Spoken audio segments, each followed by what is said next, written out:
Yes, that's right. The Survivor Know-It-Alls are back here in Survivor 35. Wow. Stephen Fishbach, can you believe it? I can't believe it, Rob. This is a obviously exciting to get back into Survivor. This is a particularly momentous episode for us, Rob. This is 10 seasons of the Survivor Know-It-Alls. 5 years, 10 seasons. We started with, as fans may remember, in Survivor 10 Philippines. seasons. So I'm just so 5 years. excited to see all of the great special guests you have tonight, all the fun surprises. I just know you've planned something big and epic for this episode of the Know-It-Alls, and I can't wait to see what it is. Yes. Okay. Well, stay tuned for that, Stephen. Stay tuned for all of the exciting guests and clips that will roll out along the way. Anyway, Stephen, great to see you here tonight. It's been a minute. I think it's actually been a month since we did the last Game of Thrones podcast on post-show recap. So happy Survivor Day to you, Stephen. Yeah, this is great. I'm basically a shut-in, so all of my social life comes through podcasting. Okay, well, very excited to get into everything here tonight after the premiere of Survivor Heroes versus Healers versus Hustlers. We are live, as we will be every week here on RHAP as we kick off the Survivor season. Hashtag RHAP. We'll take your questions later on in this show, and this is the beginning of a very busy week. I will have on the podcast on our recap episode the great winner of Survivor Africa, Ethan Zahn, will be my guest for the premiere interview of the new Survivor season, Stephen. I really look forward to Ethan's complaining about how things are easier now than they used to be. Yes. Okay. Well, it wasn't so easy tonight. We had people throwing up, so we'll have a lot to get into. Of course, I will have my exit interview with Katrina, who did not, this was this very sad night for Katrina, but you don't even have to wait until I talk to her. Josh Wigler is going to have the latest edition of First One Out, his ongoing series. Stephen, did you follow all of that? Yeah, it was fantastic. I loved it. Yeah, great job by Josh Wigler, and a supersized final edition of First One Out. It should be dropping very, very soon. I think that Josh already has the link if you follow him on Twitter. He is at Round Howard. And also, Taryn Armstrong will join me on the voicemail show this week. You can get your voicemails in all season long at robhasawebsite.com/voicemail. Stephen, before we get into tonight's recap, I also that a lot of people check out during the summer may not know that we have some live show dates coming up this season. Oh, yeah, we get a lot. This is a big season for us. All right. 10 seasons, Rob. 5 years. This is the 5-year anniversary tour for Stephen and I this season. Anyway, let me give you the quick link. robhasawebsite.com/events. You can click on events at the top of robhasawebsite.com for everything that I'm going to tell you real quick right now. But next Thursday night, I will be at the Hollywood Improv for the Survivor match game. We've got a really great panel there. Zeke, David Wright, Aubrey, Hannah, Aris, the Mayo Jar. We're going to be playing the match game live at the Hollywood Improv next Thursday night. Stephen and I are going to be in Reno on October 18th as part of Jason Somerville's Run It Up Reno. We'll be back in New York on November 6th if you want to come out and be a part of our New York Know-It-Alls. And then also Austin, Texas on December 6th. So you can find out more information everywhere at robhasawebsite.com/events. How about that, Stephen? I'm so excited because Austin, Texas means we're finally going to get Joe Dowdle on the podcast. I really cannot wait. Finally, I've been waiting. It's on my bucket list. Can't wait for Joe Dowdle. Stephen, so first of all, okay, big picture, what do you think about the premiere? I like this premiere. Okay, and that sounded like tentative a little bit, but I liked it because for like the last 2 seasons have been so over the top crazy. You know, that Game Changers pre-merge was just like bananas. The Millennials tribe on Millennials versus Gen X, they were out of the gate nuts. This was a little bit slower paced, and to a certain degree, I kind of liked it. There's something really exciting that I find about seeing new people step onto that beach and discover the game for themselves. And I love that. I love that. I have the vicarious memories of it, but it's just fun to watch. What do you think? So I really like this cast. They've been a lot of fun to follow all preseason, and I felt like that we were really excited about 45 minutes into this episode. I really thought that the Hustlers were going to be a total disaster. I completely expected them to be going to this tribal council. Turns out that, surprise, the Heroes are going to this tribal council But then, even with this very combustible element of this secret, super-powered day one idol in play, thought that we had sort of like a pretty ho-hum tribal council. And ultimately, Katrina, on an episode where I was blindsided that it was her, I felt like that it was not going to be her just based on Edgic alone, in terms of she did not have a lot of screen time, and she's somebody who is a very big personality based on the interviews that Josh did with her. I felt like that overall, I thought it was a lackluster tribal council. I'm very excited big picture, but I felt like that the last 10 minutes or so was a little bit of a letdown after all of the fireworks we had in the earlier parts of the episode. Well, and I think that really comes with it being new players. They are likely going to take the slightly safer choice. Returning players are going to make the big explosive move, partially because they think that's the more telegenic thing to do. And, ultimately, I think, right, the question for us to discuss first and foremost is, did Chrissy do the right thing by not playing her idol? I think yes. Well, I don't even know if she could. I think that was a question that I had for you. Did she have the ability, after the votes were read, to stand up and then save her friend in the game? Because if she did have that ability, how could you say that was a good move, that she didn't save her one ally in the game?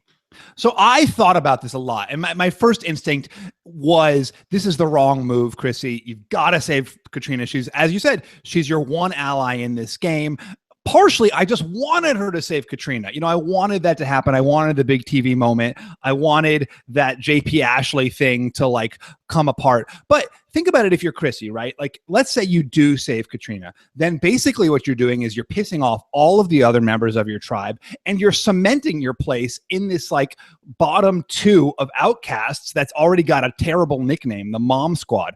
By going along with the tribe, Chrissy is giving herself the chance to integrate. She's giving herself the chance to be an individual rather than one of the Mom Squad. And look at this tribe. I think Chrissy can feel pretty comfortable that something explosive is going to happen in the next couple of days. It's ready to burst. And this is only the first vote. And I think we often see that tribes will take a safe vote first, and then afterwards they're more willing to play the game. Yeah, you make a good point in terms of Chrissy being able to pivot off of being the person who is in this Mom Squad. I guess this is shades of when Suri and, was it Melinda, that they were together, and then ultimately once Melinda goes out there, then they can keep Suri around. It's we can keep one mom around, but it's too much to keep two moms as part of this tribe. I just felt like that the show did not do a great job of explaining what the powers were, because the traditional Tyler Perry idol, can it be played on another person after the votes are read? I was under the impression that it had to have been the person who gets voted out. They need to be holding it, not necessarily that you could play that idol, that super idol, on a person after the votes are read. Is this sort of the co-wrong version of the super idol? Oh, my understanding was that it was basically an idol, but you could play it after the votes were read, and the only limitation was it could only be at that first tribal council. I didn't think it only had to be in for one person to play it. I mean, Ryan says to Devin, and granted he could be lying, that he can save Devin. My read of it was that it was the standard, I can play this on anybody idol.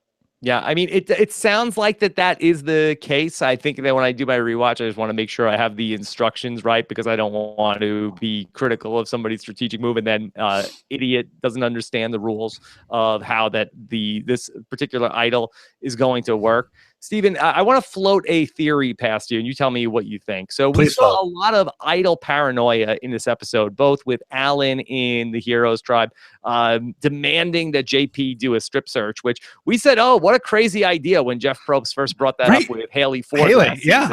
And then now it happened. That episode, they were already playing at the time that episode aired here. So I don't know necessarily if there's just something in the zeitgeist in Fiji where they had that's an idea. But that being said, we also saw Joe and Mike with this. And, last season, we all complained about too many idols, too many advantages. These guys didn't even see advantage getting before they played. But I do feel like in some way that the invoice that has come due on that of Tai Trang finding all these idols pre-merge, that's the last thing that they saw. They saw about 5 or 6 episodes of Survivor Game Changers before they went to go play this season. So with so many idols being found in season 34 before these guys went to go play this season. I think that has ultimately created this idol paranoia where everybody now thinks everybody has an idol, which is going to be an interesting thing to watch this season. I mean, do you think that's new? Like, I got that right from my tribe on my first episode of Cambodia. Like, don't you think that's just kind of now the background noise of Survivor? I know, granted, what Alan did, he took it to a new level of paranoia, and I really wonder, like, is this just going to become standard Survivor practice? Now you've got to, if you want to prove that you don't have the idol, you got to take your clothes off. Let's hope. Yeah. Let's hope. We'll see. Everybody just needs to play the game naked the entire time. Just to show everybody that they don't have any of the hidden immunity idols. So did you feel like that the tribe ultimately did make the right decision in getting rid of Katrina instead of somebody like Alan, who really was a disruptive force in this episode?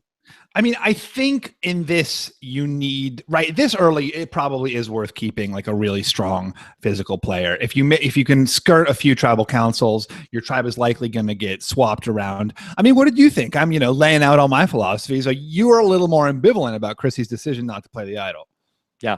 I think that it's probably the right decision to keep Alan around in the early going. I mean, I really did not believe that the Heroes tribe would go to a tribal council before the swap. So it just goes to show you how little I know about any of this. But I think that Alan is not long for this world. He just seemed like he was a really disruptive force that JP did this strip search and got completely dropped trow and got naked. And it was like Alan still didn't believe him that he had the idol. So I don't know. Alan's eyes, though, are fantastic. Yeah. That it is amazing that he just gives these looks, which I'm sure that will be, we will have so many screenshots of him looking at things as long as he's on the show. It was really amazing. Yeah, no, I agree. I think he's probably not long for the show unless he can keep it together. I mean, there's some hope that, part of what makes these first episodes so explosive. And I just saw this tweet from Andy Dennard of Reality Blurred saying how every first episode people overplay. Part of the reason is that they've just been cooped up for so long waiting to play. And, these first few days really can kind of get some of that excess energy out and calm things down. So I haven't given up hope on Alan because he's such compelling television, but it does not look like he's in a great spot. Yeah, I mean, there is the chance that he's just running on adrenaline those first 3 days, and he has like some sort of like a Holly Hoffman type settling in if he gets to day 5, day 6, and then getting some more patience in terms of not being so impulsive in the game. JP and Ashley, in terms of being the power couple that was targeted, do you feel like that the survivors were right to worry about a couple getting together that early, Stephen? Or is this sort of old news on Survivor? Don't worry about those pairs of two. I think that I thought actually like they were right? Like that was the thing about Alan. Like he was wrong about the idol and he obviously was way too paranoid, but he kind of was right about the things that he was assessing. You disagree. I thought like, you see JP and Ashley, they're all flirting all the time. They created an alliance with, oh my God, Cowboy. Ben. And then Ben kind of loops in Alan. Like Alan was the fourth. He is correct about that. And so like for him to be a little paranoid, I think the problem came with his execution. Like maybe be like, hey, those two really are flirty instead of, saying like, drop your trousers. But you disagree. You think that JP and Ashley are not a threat. Well, just in the way that Alan was talking about them, it's funny that we had confessionals that we had JP and Ashley talking about like, yeah, we have us and then Ben and then Alan that he could be with us as a fourth. Meanwhile, you had Alan giving confessionals of JP and Ashley. I know what they're all about. I'm going to end them. They're over. I'm on to them. Yeah. And he just seemed like they're talking about they want to work with him. Yeah. And he's talking about how, I got to destroy what they have going on. Can't let those two get together. Yeah. Well, I think you're talking to somebody who was voted out of a 6-person tribe because 2 people got together. And I'm still saying, look, if they're willing to work with you, that's fine. Yeah. The problem is they don't want to work with you. That's the problem. I do think that like you get these ideas of what being on Survivor is, and you come out of the gate so hot, like I'm gonna scheme and I'm gonna backstab, and it's really like very slow, especially at the beginning. It's a slow, long slog, and in that way, it's like it's almost good that they made the more traditional vote out with Katrina, right? Like that's probably the smarter thing to do, right? Yeah. I mean, they did play it very close to the vest. Stephen, I want to talk about the decision that Sir Ryan Ulrich ended up making in this episode, where he ends up finding the day one advantage, which is ultimately going to be this super idol. He doesn't get to play it for himself. He has to transfer it to somebody on the other tribe. He ends up transferring it to Chrissy. I thought this was a pretty savvy move, Stephen. Yeah, definitely the right decision to give it to Chrissy, the person who you just saw, puking in the challenge. You can guess from that she could be a target at the vote, and ultimately his goal has to be, keep the weak players around on the opposing tribes. Yeah, operating on almost no information. That here is a person, and this heroes tribe does look to be, well, Katrina is, a very good swimmer, but even without her, they seem to be like really outgunning especially the Hustlers tribe, who seems like that in a physical challenge, they will be at a disadvantage. And so he's able to keep a potentially weak person in the game, at least again, with the little information that he has, rather than if they were going to vote out one of the mom squad. Ultimately, they vote out the other person from the mom squad, but it was a 50-50 shot for Ryan.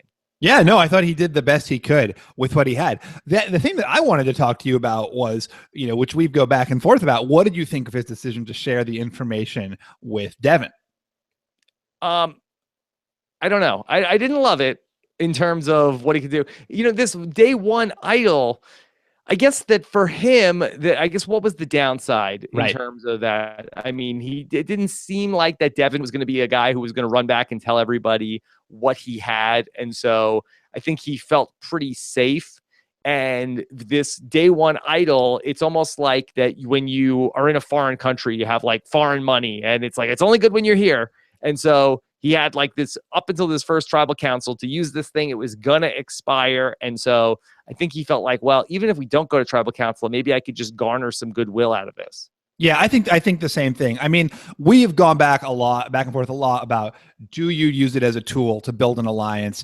Or is it, in this new age of Survivor, is it more important to keep the idol secret because of that crazy paranoia that we're talking about? But I think with something like this specific idol, where there is that expiration, the danger of the normal idol is that it could be played at any time in any tribal council for the whole season. But with this specific idol, because it can only be played once, it doesn't make Ryan a long-term threat, but it just gives him leverage to, as you're saying, share information with Devin and garner some goodwill. I thought it was good gameplay.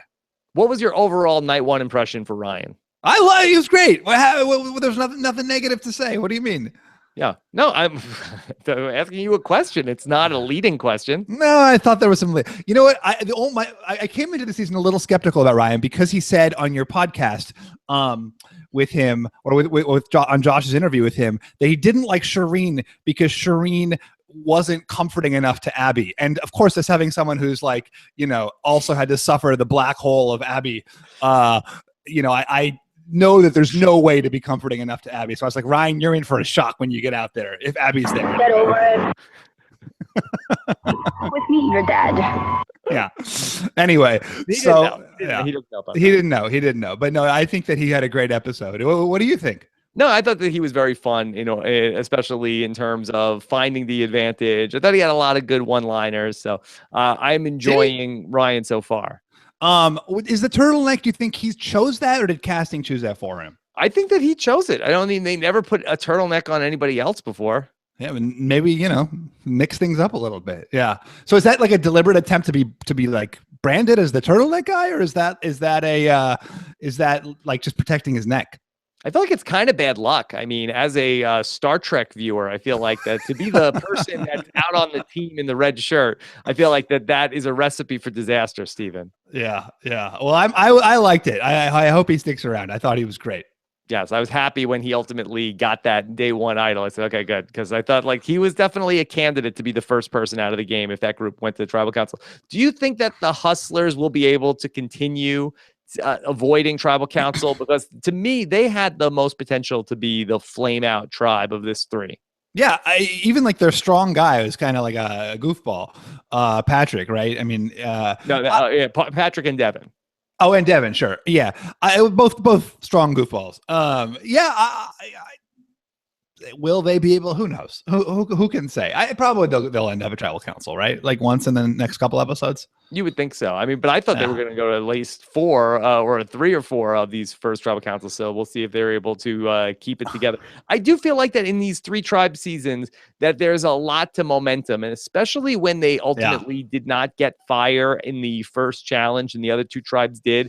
I felt like, okay, well, they're already at a disadvantage in terms of the makeup of this tribe. And now they didn't get fire. And now here's where things really end up going downhill. But I have to give them a lot of credit because they were able to pull out the win in that puzzle challenge. Well, the crazy thing about the puzzle is they were last to the maze and therefore picked the by far easiest one, right? They were like the first team, the heroes, right? Who picked like the crazy maze, and then the Hustlers picked just like the straight shot down. Like either you pick the one where you have to go all around the board, or you pick the straight. How do you not pick the straight shot? Well, I think that the issue was, and I have to go back and look at the puzzles, but I think that you couldn't fall off the course with the hero version. So there was a lot of opportunities to have the ball roll off with the obstacle maze or the straight shot.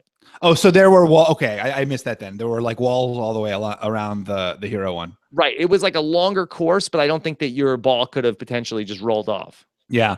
Well, I mean, just from the brief glance I got at it, it seemed like the Hustler one was the obvious one to take. I mean, I get the fear of that precarious path, but that certainly helped their dramatic come from behind victory.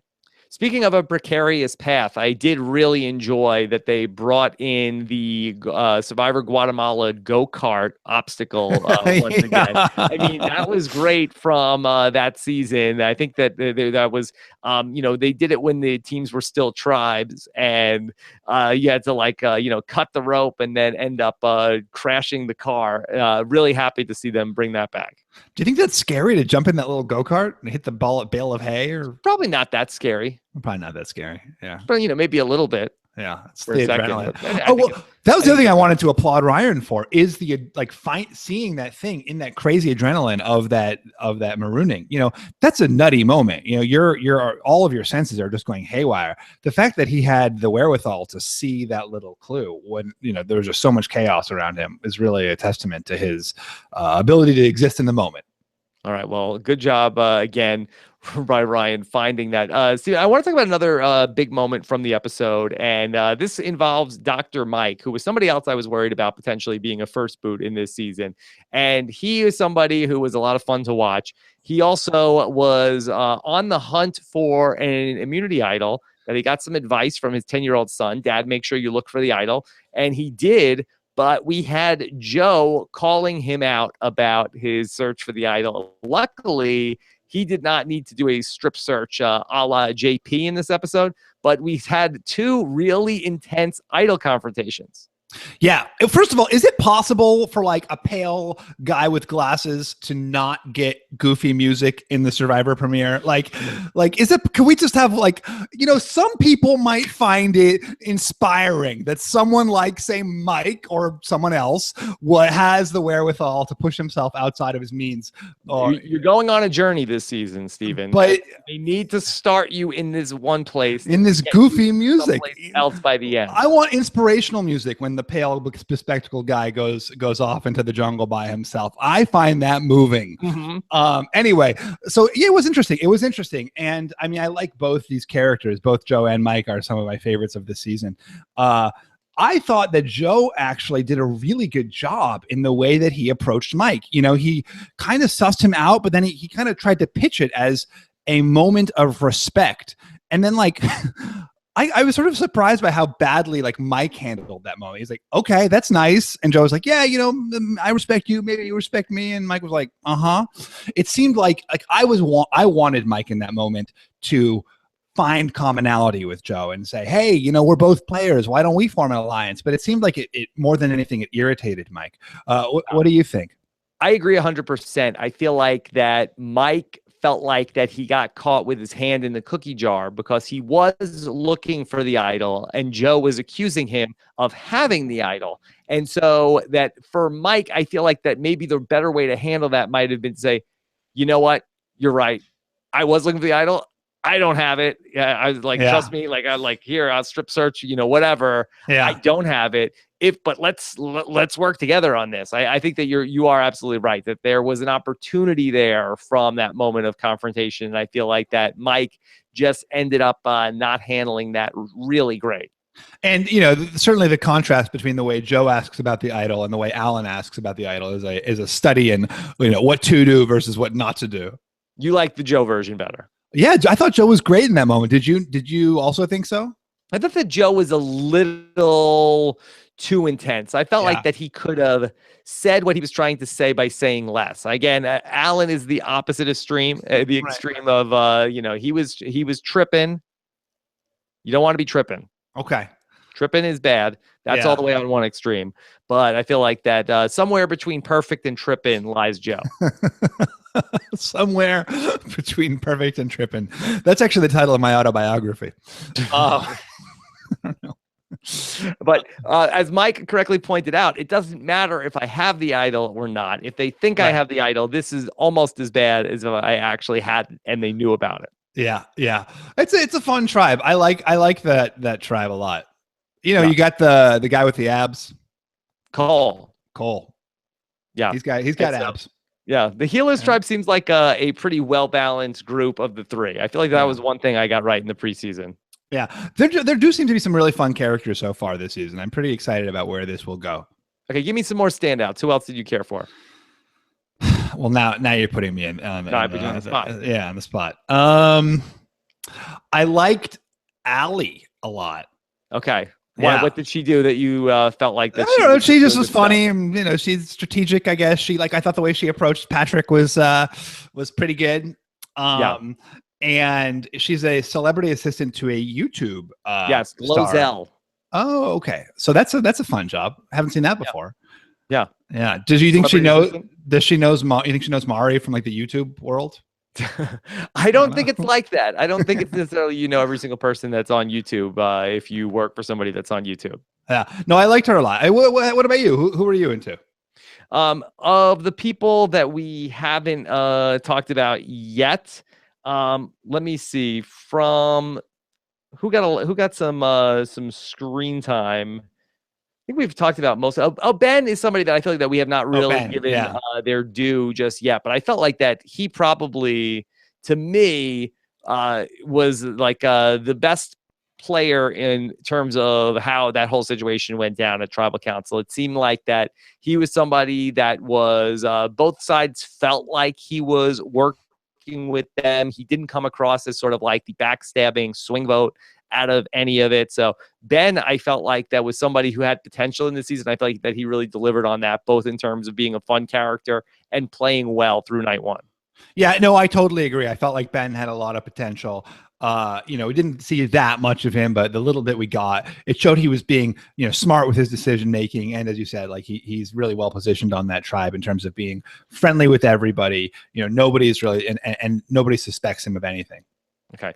If you have questions for Stephen Fishbach and I, you can get them into the show, hashtag RHAP, and we'll see what you guys had to say about everything. Stephen, did you already decide who was getting the fishy tonight?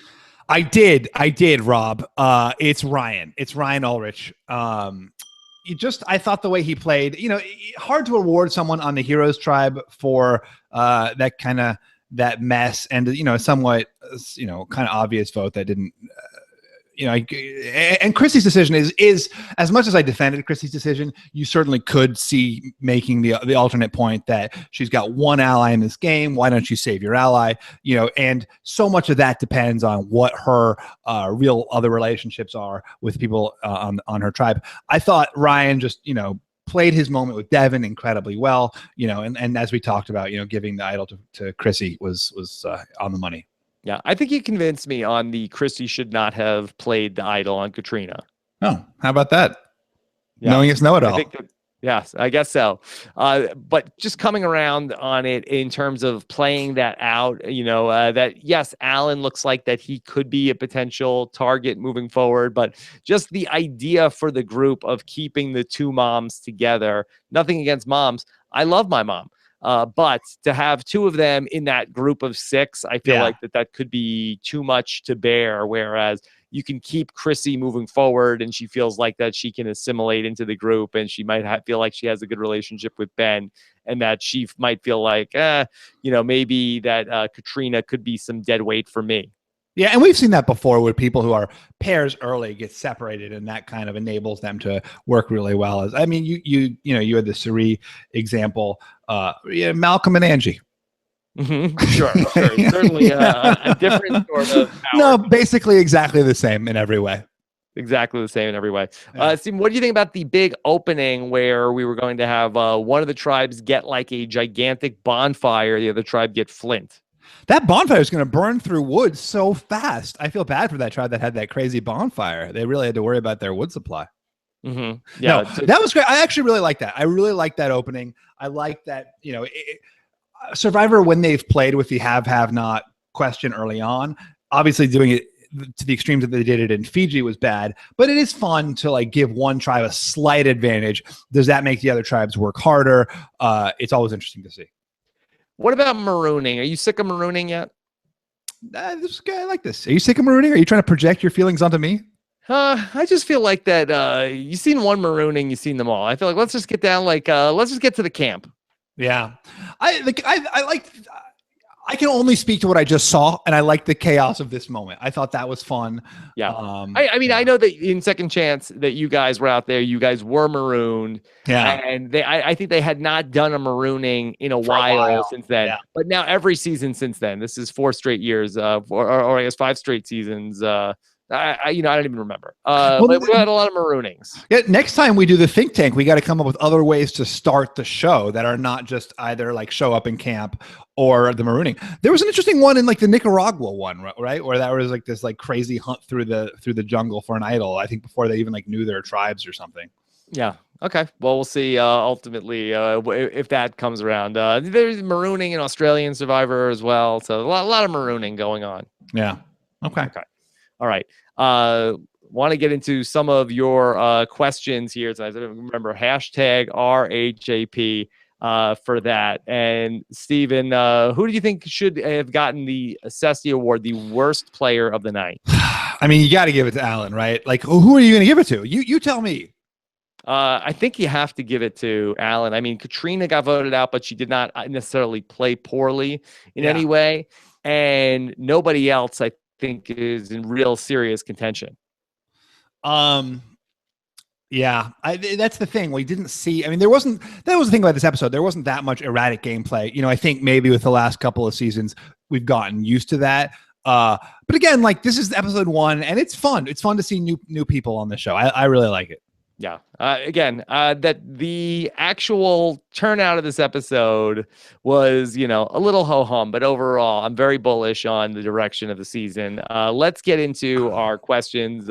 Question number 1 from Jason W. Obviously, fire is critical to camp life, but is it a legit strategy to purposely lose just to scoop up everything from the water? What do you think, Stephen, in terms of the marooning? Should you try to grab everything and then say, well, we'll get fire eventually? That's an interesting idea. I didn't actually see that closely what was on that ship. A lot of the time they're very perishable goods, like it'll be like fruit that's going to spoil in a couple of days. So it's a tough trade-off. It really depends on specifically what the goods are. I could see that though. I think probably yes. In fact, I'll say yes, because even if it is just like a ton of fruit, then great. You get a ton of fruit for a couple of days, maybe a week. And like you ultimately get flint, 3 days later. Yeah, but I think it's not worth it to be the person to say, hey, everybody, look, what does it matter if we get fire or not? You don't want to be that guy. It's a hard sell. Yeah, you don't want to talk to everybody about tanking the first challenge before you get it. Like, it might be one thing if it's returning players and you have people that like, oh, trust me, like, we got this. Don't worry about all this stuff. But then with new players, you don't want to put that image out there with everybody. Yeah. All right. We'll see. What does Derek have to say? Derek wants to know, how many times has Rob Cesternino said that heroes won't go to tribal before a swap? All Getting called out here, Rob. People can't wait for me to get something wrong. More of these, please. Please, more hot takes, Bo. But if you get anything wrong, we're going to call you out on it. Don't hedge your bets, but if you're wrong, there'll be hell to pay. Yeah. Stephen, where was all your preseason predictions? I predicted that the heroes would go and that Katrina would be out first. No, wow. Yeah, I wrote it down. I got it all on this paper. Yeah. All right.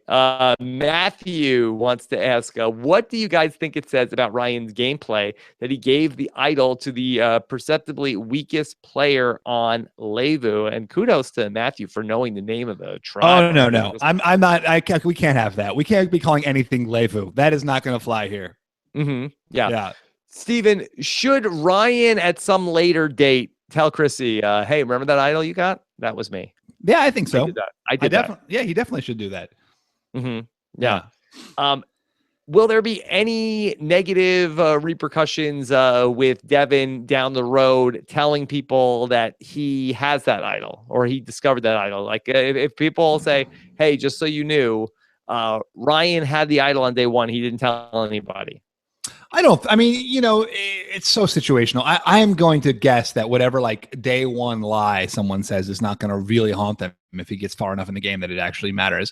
I would bet that the advantage of, strengthening his bond with Devin is worth more than the disadvantage of any potential fear. There's always a trade-off. Every decision you make on Survivor or in life is a trade-off. And in this, I think the pros strongly outweigh the cons. Okay. Stephen, what about Jordan? Jordan wants to know, why would Ryan not try and build a bond with an athletic threat to carry him farther in the game? Well, I believe he did. Yeah. So I guess, but why wouldn't he? I guess there's no reason. There's no reason not to. Stephen, I know that you did not care for when I tweeted earlier tonight that could Ryan and Devin be the new and better Stephen Fishbach and JT? I got a lot of people responding to me. Yes, I was thinking the same thing. I don't know about if Devin is better than JT, but definitely Ryan seems like he's better than Steven. We're really onto that idea. It's nice being like the template of a perfect type of love, like it's like Romeo and Juliet. It's like all these relationships are compared to me and JT, and that, that's nice ultimately. Yes, very much. That it's like it's newer and also better. No, it's just some like pale imitation from the people who did it best first. Mm-hmm. Yeah. Okay. Stephen, what about Shannon? Shannon wants to know, not caught up on my pre-Survivor with RHAP. It looks like you may have missed the window on that. Sounds like Rob was basically wrong about everything. But so is Patrick a Kennedy? He looks like Joe Kennedy III. Is that the twist this season? Is Patrick Bolton, is he one of the Kennedys? He does look like a Kennedy. I could see it. Yes, that's the twist. In fact, they're all famous dynasties. Everyone. That's going to be the big twist. Yeah. Well, one of the interesting things from the preseason stuff that may have been missed by some of the listeners that Josh covered in his first One Out series is Stephen, Allie and Patrick know each other from before the game. That was not a part of a twist, but I guess they went to the same college and they lived somewhat near one another. And so when we see them, like, okay, I guess I'll work with them. I guess I can trust them. But they do have some sort of prior history in the real world. That has happened before. Yes. And it's bad when it does. I think it's really bad for the show. How did that get through? Casting really tries to avoid that. And you get these things where you have these alliances that are built on a level of trust that don't make sense. Like Laura Moret and Brett knew each other in Samoa. Joe on my season, who we'll obviously be talking to in Austin, and Aaron Lobdell, they had a connection before the game.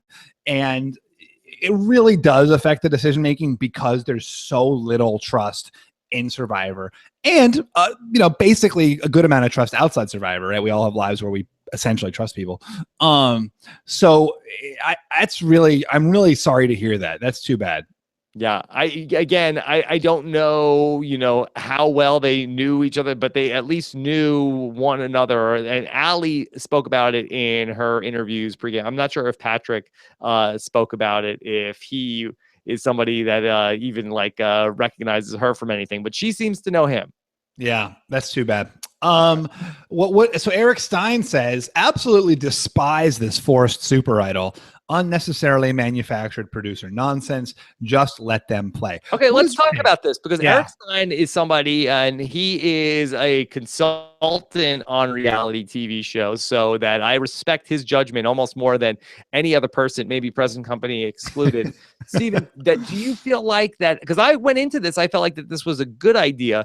Do you feel like this day one idol was a potentially bad idea from a gameplay perspective? I mean, I get the idea that having an idol that is 100% going to that first tribal council, right? Like that, because Ryan has to pass it to the losing tribe. So that idol, no matter what, is going to be at that first tribal council. Give someone the option to save the weakest player. There's a good chance it will be in the weakest player's pocket, given that the person who chooses does, as Ryan did, is somewhat going to probably choose that person. I see the problem there, but I feel like we, at this point in reality TV history, and certainly, with Survivor as well, there's been so many different advantages and twists and things. Like, this didn't actually trigger me in the way that they used to. What about you? So a couple of things with this, that they did avoid a disaster, while ultimately this turned out to be, just like a, flatulence in the wind, Stephen. It just comes and goes. I feel like that they did dodge that worst case scenario where somebody that we're talking about it potentially for, let's say, the mom squad had 2 votes on Ben. And then here's somebody who we're talking about potentially somebody who's going to be an end game, great character in this show potentially. And then he goes out at the first tribal council. And what did he do wrong? Well, there was a twist in the game. And then the person who would have been voted out first ended up picking you arbitrarily, and you end up getting voted out. So I would like that. I like the idea of it having it in there. I feel like it gives it some juice for night one in a tribal council. But I wonder if maybe we should go back to the idea of, at the Marooning, it's like, hey, there's a necklace over there. And if somebody wants to, go and climb up to the crow's nest of this ship and get the immunity necklace that's up there, the rest of your tribe is going to be throwing all of the produce into the ocean. You're going to be missing out on that. But if you feel like climbing this ladder and going up there and getting this idol in front of everybody, you'll have an idol to start off the game. I feel like that maybe if there's some consequence to somebody having that early, where we had this in Big Brother in the beginning of the season, where there was a thing where you could have thrown the first challenge to be immune for the first vote. I think that that's something that could be more interesting, where there's some consequence as opposed to injecting randomness into it. Right. Make it some kind of strategic choice for the person. I mean, on the other hand, the idol in the crow's nest favors the brash, physically fit person, whereas this maybe is going to favor the more perceptive, less brash person, and is going to ultimately favor the weaker physically players, which I don't think is necessarily a bad thing, since they're at a disadvantage as it is. Do you think what would have happened if Ryan had just not seen it? Would we have never even heard about the idol? Would it just have never entered the game, and they would have never even mentioned it in the press because it just went nowhere? Do you think there's 60 different random idols hidden in different places throughout the season, and only the ones that people find are the ones we ever even hear about? Well, no, because then the multiple could be found, and then that would be no. Because somebody was going to find that. I mean, it was not hidden in a secret compartment in the boat or anything like that. So of these 18 survivors, they probably would have just kept them. Jeff doesn't ring the bell until somebody finds that thing. They would have been on there for 3 hours, and it's okay, well, Jeff's not going to ring that Trader Joe's bell until somebody finds it. That's probably what they were thinking. That's the feel. That's probably Scott Schieffer says, anytime you have to say, I'm not crazy, you are. Is Alan the new Debbie? Could he be this season's Debbie, Stephen? I mean, this is a far cry from what Debbie was doing. Alan had a paranoid moment And, he's not like making things. I mean, not that Debbie ever made anything up, but he's not maybe making things. Well, he's making up the fact. Well, no is the answer. There's different types of erratic behavior. Not all erratic behavior is Debbie. Yeah. And he did seem, though, to not have an erratic moment. It did feel like that even following that initial confrontation with JP and Ashley, he was out on them, even though it looked like that they did not have the idol, to the point where then he was ready to flip sides and then work with the mom squad. The thing is, like, this is 72 hours, and we're seeing, like, you're of course going to see the moment that he blows up. Ben says, right? Ben says, who we're using as our model of good gameplay over there in the Heroes Tribe, like, it's me and Alan in the middle, and we're going to decide which way to go. Clearly, Alan is not just like running around the island forcing people to strip. Clearly this was like one extreme moment. Mm-hmm. Yeah, and hopefully when we get to see the secret scenes and anything else that we get from CBS, maybe we'll have some more information about what was really going on there. Stephen, what about Jennifer? Yeah, Jennifer asks, would it put a bigger target on Chrissy if she used the idol, or has she missed a major opportunity to have more allies? Well, that's sort of what we were talking about before. Yeah, and I think that while she would have one ally, yeah, I do think that there is a downside. She also comes across as sneaky as the kind That's of the person other thing. who's willing to play an idol on night one and blindside the group. Yes, she pisses off the whole rest of the group, who then like see her as, someone who she kept a secret. She betrayed them.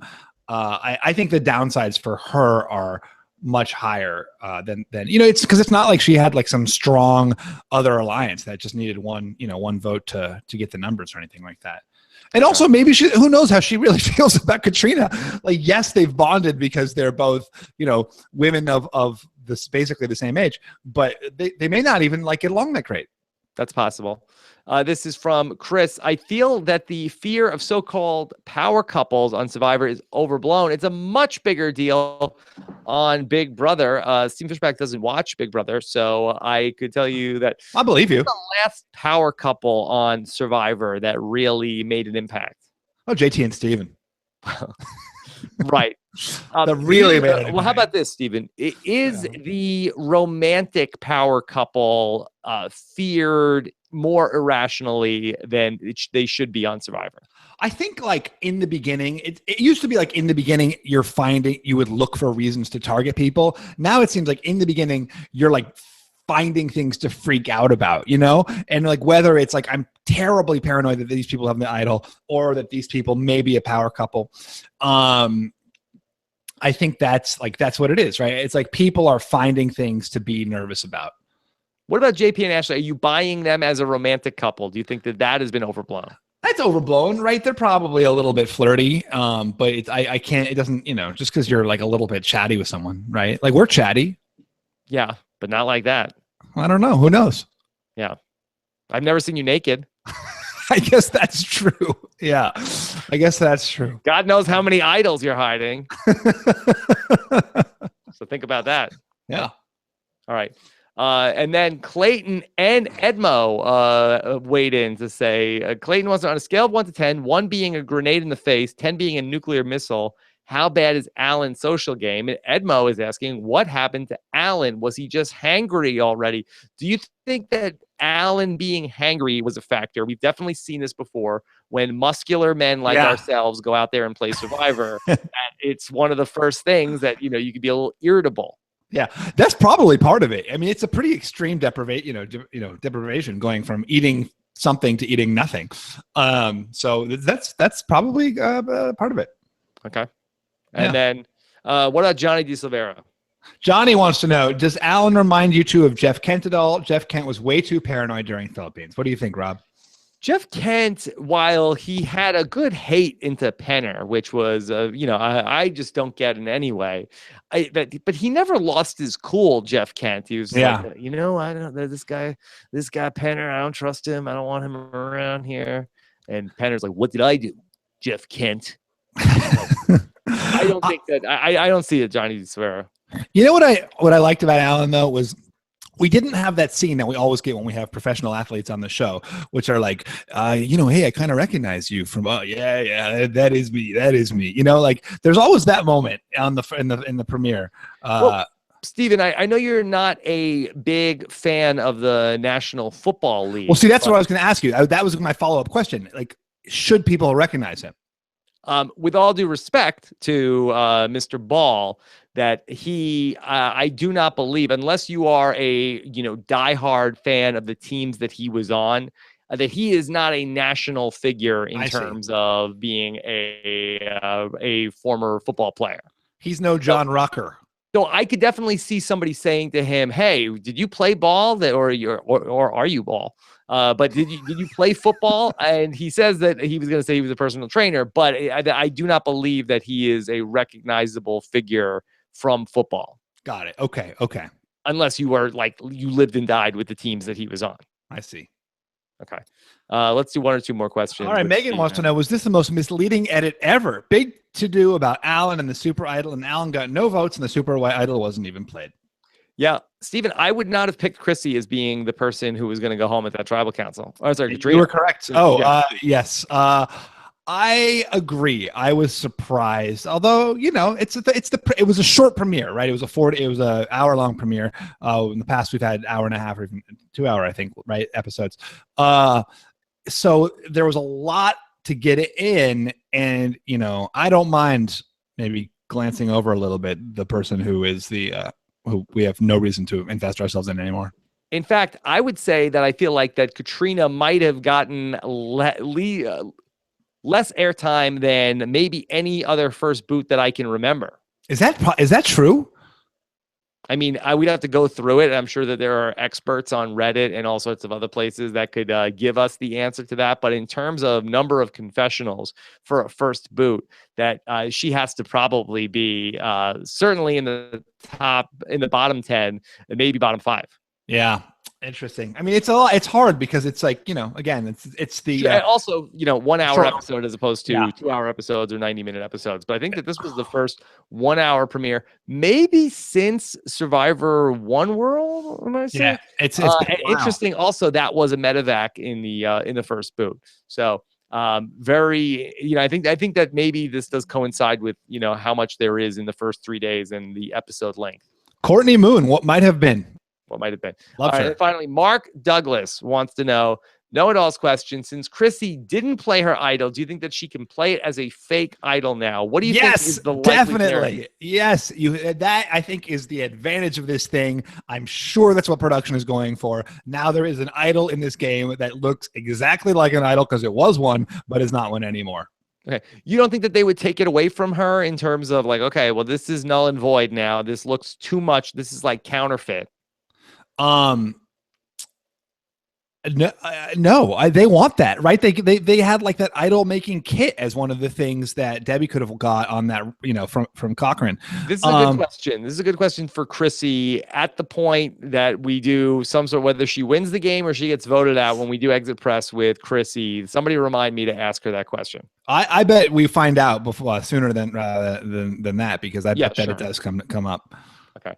All right. This is something that Scott is showing us. Okay. So this is from the pregame interview that Jeff Probst did with Josh Wigler. Alex Wilpen, here you go. Points out, this idol is only good tonight. And guess what? It's a super idol, which means you're in charge. You're in charge of tonight's tribal. You're the only person who knows it. You could play it for somebody, or you could watch somebody go home. You could play it for yourself, or you cannot play it, keep it, and only you and the sender will know it has no power. It has no power, and it looks cool.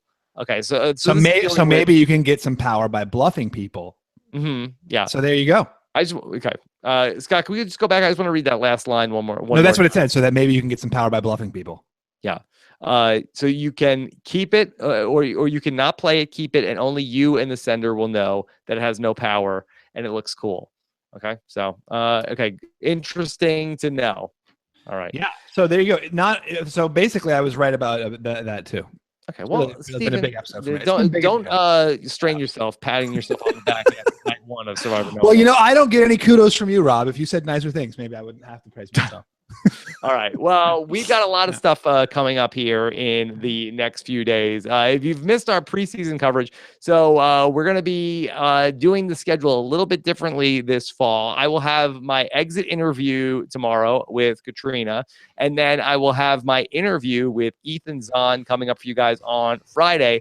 Normally in the past, I have recorded the voicemail like back to back with the interview, but this season I'm going to be doing it a little bit later in the rundown, and you guys will have the voicemail show on Monday, which means that you guys have up until about Saturday to get your voicemails into the show at robhasawebsite.com/voicemail. So looking forward to having a little bit more time to prep for that show. And then the Wiggle Room will be on Tuesdays when Josh Wigler and I will talk, often with guests this season. And then David Bloomberg's Why Blank Lost is moving to reality TV RHAP Ups, where he will be talking with Jessica Lewis every week from Millennials versus Gen X about everything going on, and why Katrina lost will be that first entry coming up at the end of this Survivor week. So I think probably Monday or Tuesday for that. And don't miss the first episode of the RHAP B&B with Mike Bloom and Liana Boris, also on the reality TV RHAP Ups and in our Survivor feed.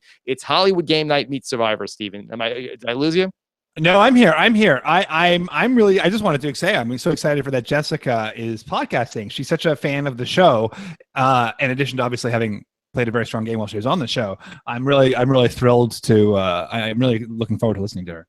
Okay. And come on out and see Stephen Fishbach and I this fall. We got a bunch of shows coming up. And then also this, I'm not even going to acknowledge that. And then Thursday, if you're in the LA area, we're going to play the Survivor match game. I'm really looking forward to that. Any excuse I can take to pretend to be a game show host for a night is always exciting in my book. Go to robhasawebsite.com/matchgame for tickets for that. And then that should be a fun night. And we're going to start to plan what we're going to do after that show as well.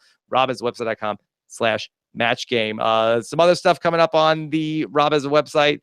Taryn show talked to Matt Eisman. You watch American Ninja Warrior, Stephen? I don't. Okay, he is the host of American Ninja Warrior and the Celebrity Apprentice. Cool. On News AF. Tom Brady. Do you know that he drinks 2.5 gallons of water a day and doesn't get sunburn? I did not. Yeah, that's the thing. Also, So You Think You Can Dance. Check that out. The season finale recap. And then, for Australian Survivor, but Stephen, you picked the wrong season to stop watching Australian Survivor. I know. Everyone has loved this season. And someday when I have run out of other things to do, I will watch it. Yeah. Nick Yadanza, he has everything going on our Australian Survivor feed. And then, of course, Ethan Zahn coming tomorrow to the podcast. So excited for that, Stephen Fishbach. Make sure you subscribe to everybody. robhasawebsite.com/iTunes as we kick things off. And we really do appreciate your feedback and your star ratings at the start of the season, because it helps more and more people find the show. That's at robhasawebsite.com/iTunes. Stephen, anything else? I feel like that we got off to a fast start tonight. No, this was good. This was, you accused me in one of your little videos of becoming in too hot to these podcasts. You say it comes in hot. I'm sorry that I'm not like low energy Rob Cesternino over here, but I try to bring not low energy, even keel. All right, well, this was great. This was fun. I'm looking forward. I mean, it does make it, obviously when it's Game Changers and like it's got Tony and he's building a spy bunker in the premiere, there's a lot to talk about. It's hot over here. I'm like sweating. Sorry. It's boiling in here and I can't turn the fan on because it's too loud. Okay. It's too much information, but so there's a little bit less to talk about with this episode, just given that it's new players, but I've got high hopes. My only concern, Rob, and I will say this, is that Jeff has said it's a great finale. When everyone's like, what are you excited for? It's one of the greatest finales, which to me kind of is like, is he saying like there's not that much great before the stay tuned because it gets better? But yeah, exactly. But I think it's going to be good. I'm excited about this. And once again, if you are one of the players on the show and you're listening to this right now, my God, stop. What are you doing? Stay off the internet. Don't listen to any of this. Don't read the feedback. Don't read the comments. We're getting it wrong. You shouldn't believe any of this. And go be with your loved ones. Well, we didn't come for anybody tonight.